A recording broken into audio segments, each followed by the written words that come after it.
The Filipino people are proud that they forced the closure of US military bases in their country after they ousted the hated Marcos dictatorship in 1986, but US and allied foreign military are staging a comeback through the backdoor, and a military pact with Australia, currently up for ratification in the Philippine Senate, is part of that process. Green Left TV spoke to Corazon Fabros from Stop the War Coalition in the Philippines.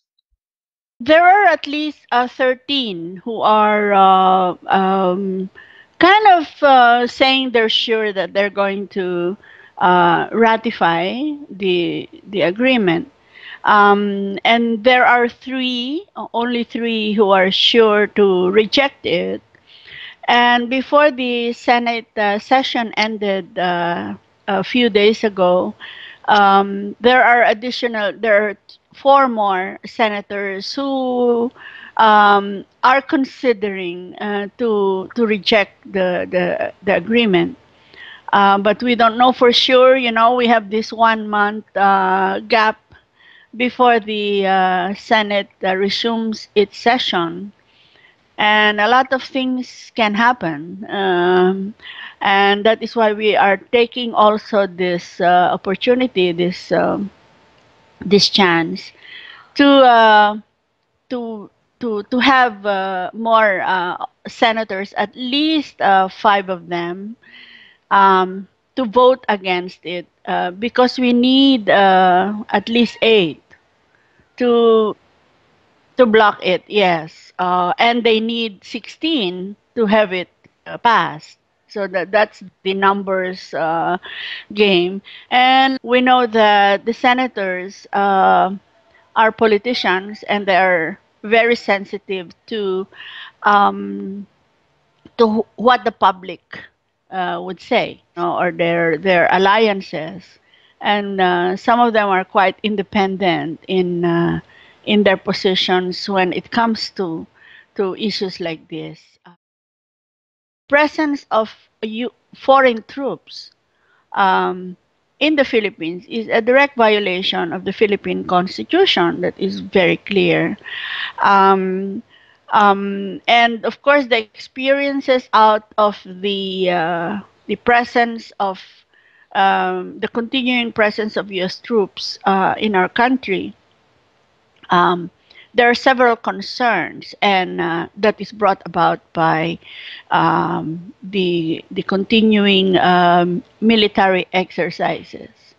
And if we are to expand this and have this agreement with Australia, and they're also working on an agreement with New Zealand, and currently there is this negotiation going on for an agreement with Singapore. And you can imagine the you know that we are getting to be more and more a militarized country, which we are already at the moment. The VFA with the US had now become a pattern that is being used. It's like a template that is being used when it comes to forging an agreement with other countries, especially with countries around the region. While the VFA has been, you know, touted to be a mere visiting, you know, forces provision, that we know, based on our study, observation, and you know, our documentation, that the military forces are not here as visiting, but they are here on a permanent basis. The VFA have practically provided the opportunity to for the joint military exercises, and even permanent stay, especially of the special forces in Mindanao, even without the official military bases agreement that has been rejected by the Senate.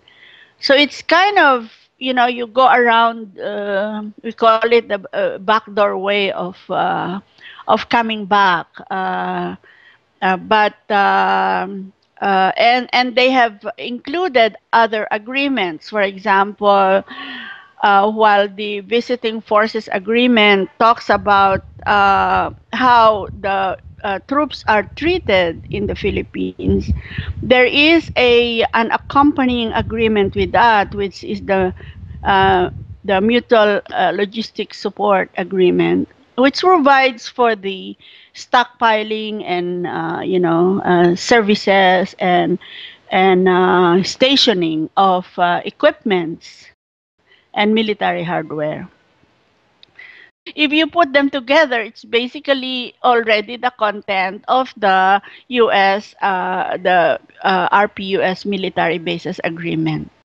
As in most of our movements in the past, we've always looked at the strong force from the civil society. And at the moment, even if this struggle is put before the Senate, much of what people will say, whether in the Philippines or in Australia, would make a big difference when this message is delivered to our senators before they put this issue to a final vote. We were told it's going to be in the last week of July. So ask you to sign on to our petition, which we are going to release in a few days, and join us as we do our public action before the Australian Embassy on June 20 in the morning. We are going to be there to deliver our message, asking the Australian government to reconsider our position.